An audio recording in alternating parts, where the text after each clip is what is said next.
It's time for a couple of observations. Does a writing instrument, be it a pencil or a pen, have the strength to control how and what we think? The second observation?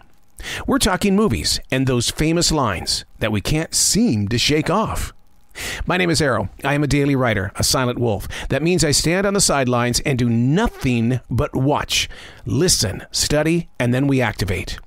I call it the Daily Mess, a chronological walk through an everyday world. Yes, it's my morning writing. As a receiver of thoughts and ideas, we as people tend to throw it to the side because we're going to deal with it later. Well, when a subject arrives inside of me, I know it's time to dig in. It's still keeping a daily journal. By doing the research, the pictures become clearer. This is the Daily Mess.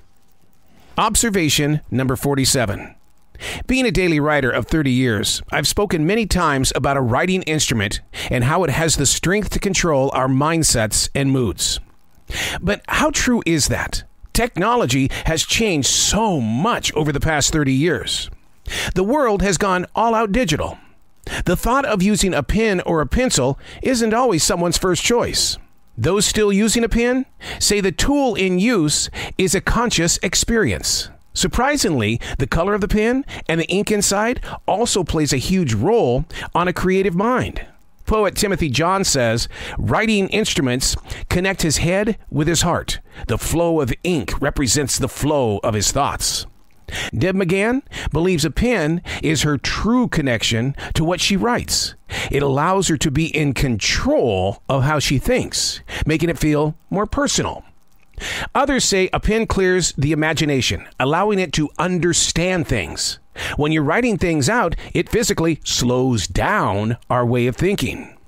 While on the computer, your mind is moving faster than your fingers can move.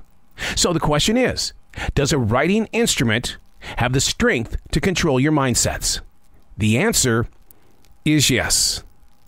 Coming up next, those movie one-liners, those things that we hold on to forever, like, may the force be with you. Why is it we can't shake them off? Hey, thanks for coming back to the Daily Mess. Observation number 48, movies.